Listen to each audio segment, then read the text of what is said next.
अब से चंद घंटे के बाद वो पल एक बार फिर आने वाला है, तब जबकि रूस ने यूक्रेन पर अपने बारूदी अभियान का आगाज किया था एक धमाके के साथ। लेकिन अब आने वाले उस पल की तुलना एक साल पहले के समय से नहीं होगी।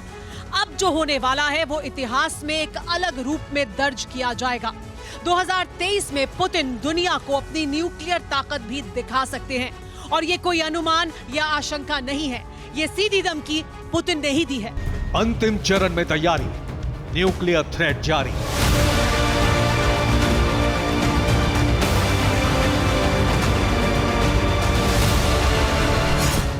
चंद घंटों का इंतजार, तय है विनाशक प्रहार।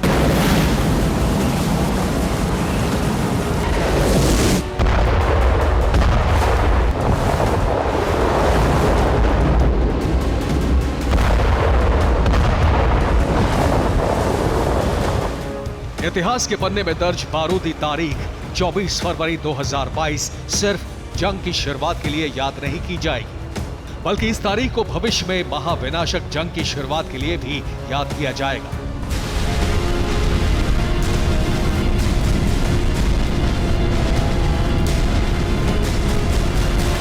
दिनों की गिनती भले ही 2022 से शुरू होगी, लेकिन काउंटडाउन की शुरुआत का समय अब से चंद घंटे बाद यानी उसी तारीख को, लेकिन एक साल बाद 2023 से माना जाएगा। ना तो ये काल गणना है, ना ही अनुमान और ना ही कोई कल्पना, बल्कि ये खुला ऐलान है जिसके सच साबित होने में कुछ ही वक्त बाकी है। जंग की बरसी से पहले दैश में दिख रहे पुतिन ने एक ऐसा संकल्प ले लिया है जिसने भविष्य की न्यूक्लियर जंग की नींव रख दी है। ये संकल्प है हाइपरसोनिक हथियार और न्यूक्लियर टेस्ट की दिशा में मजबूती से कदम उठाने का। और ये सच इसलिए साबित होगा क्योंकि ऐलान खुलेआम फादरलैंड डे के डिफेंडर पर संबोधन के दौरान किया गया है। प्रेसिडेंट पुतिन ने सार्वजनिक तौर पर कहा, हम पहले की तरह परमाणु परीक्षण को मजबूती देने पर ध्यान देंगे, बैलिस्टिक मिसाइल और न्यूक्लियर बॉम्बर्स को तैयार करेंगे। 2023 में सर्वत मिसाइल सिस्टम के लॉन्चेस को ड्यूटी पर लाया जाएगा। वहीं किंजल हाइपरसोनिक मिसाइल का उत्पादन जारी रहेगा और जिरकॉन मिसाइल की डिलीवरी बड़े पैमाने पर शुरू हो जाएगी।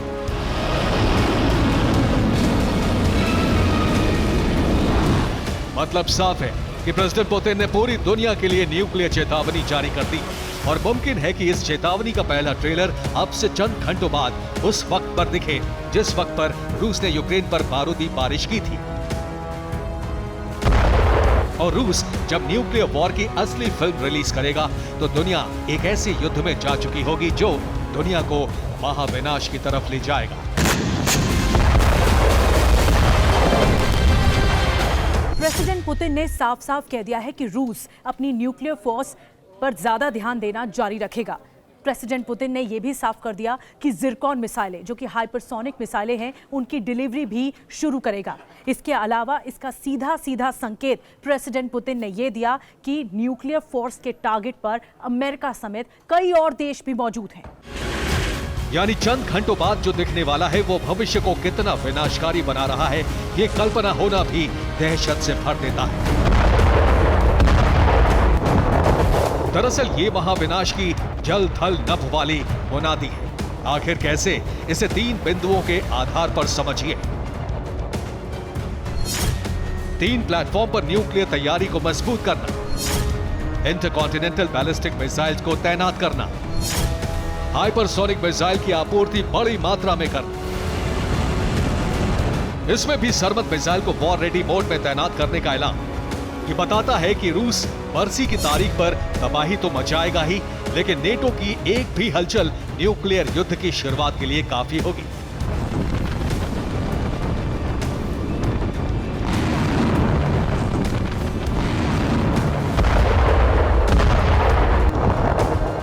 और इस बार रूस कोई भी कदम उठाने से पीछे नहीं हटेगा, क्योंकि तैयारी जिस पैमाने पर हुई है वो सिर्फ दिखावे के लिए डिफेंसिव है, जबकि रूस पूरी तरह ऑफेंसिव मोड में आ चुका है और न्यूक्लियर एक्शन के लिए तीनों प्लेटफॉर्म रेडी है, जिसकी पुष्टि करता है रूस के उप विदेश मंत्री सर्गेई रैबकोव का बयान। न्यूक्लियर निरस्त्रीकरण को रूस पूरी तरह से खारिज करता है। लेकिन रूस अपने परमाणु सिद्धांत में बदलाव नहीं ला रहा है। न्यूक्लियर हथियार की जरूरत पड़ी तो विचार किया जाएगा। न्यूक्लियर हथियार के इस्तेमाल के लिए पहले आधार देखा जाएगा। मतलब साफ है कि 3 प्लेटफॉर्म से एक्शन की तैयारी हो चुकी है और इसके लिए सिर्फ वॉर रेडी मोड में हथियारों का डिप्लॉयमेंट किया जा रहा है। सिर्फ अटैक के लिए डिफेंसिव कार्ड खेलकर रूस न्यूक्लियर हथियार दाग सकता है। जल, थल और नभ से एक साथ प्रहार करने में भी रूस पीछे नहीं हटेगा। दरअसल रूस इस वक्त 2 मोर्चे पर लगातार बड़ी तैयारी कर रहा है। पहला मोर्चा है डिप्लोमेसी का, कूटनीति का, तो दूसरा मोर्चा है महाविनाश का। अब महाविनाशक मोर्चे की तरफ रूस की तैयारी बड़ी नजर आ रही है। युद्ध में लगातार हथियार झोंके जा रहे हैं, तो दूसरी तरफ शांति स्थापना के लिए 1 साल बाद अब जो तैयारी है वो नए ऐलान की तरफ आगे बढ़ रही है, संवाद की तरफ आगे बढ़ती हुई दिखाई दे रही है।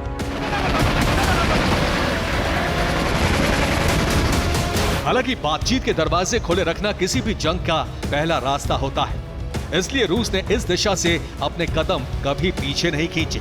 लेकिन अमेरिका और नेटो ने यूक्रेन को जो मदद दी है वो रूस के लिए संकट बन गई और इसी संकट ने बातचीत के दरवाजे को पीछे ढकेलकर जंग के लिए उकसावे को मुख्य रणनीति में बदल दिया, जिसने रूस को 2 स्तर पर काम करने पर मजबूर किया।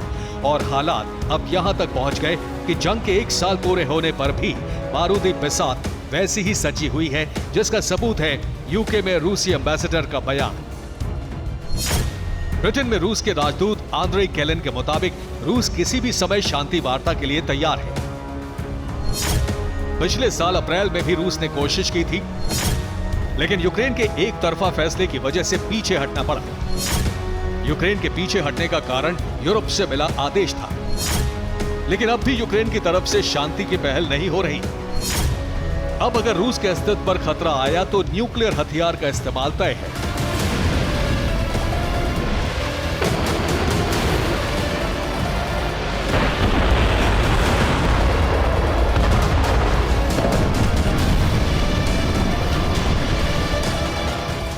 और रूस को अस्तित्व पर खतरा मंडराता क्यों दिख रहा है, इसे भी समझ लीजिए।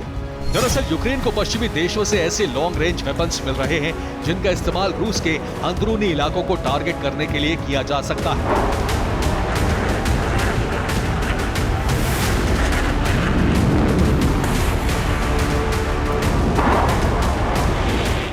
इनमें ब्लैक हॉक हेलीकॉप्टर्स की यूक्रेन में मौजूदगी का खुलासा भी हो चुका है, जिसके ओपन मार्केट से खरीदने की बात कही जा रही है, लेकिन ये रूस के लिए खतरा बन सकता है। इसलिए अंतिम दौर में न्यूक्लियर वेपन के इस्तेमाल की आशंका और ज्यादा बढ़ गई है, जो अमेरिकन प्रेसिडेंट बाइडेन ने भी माना है।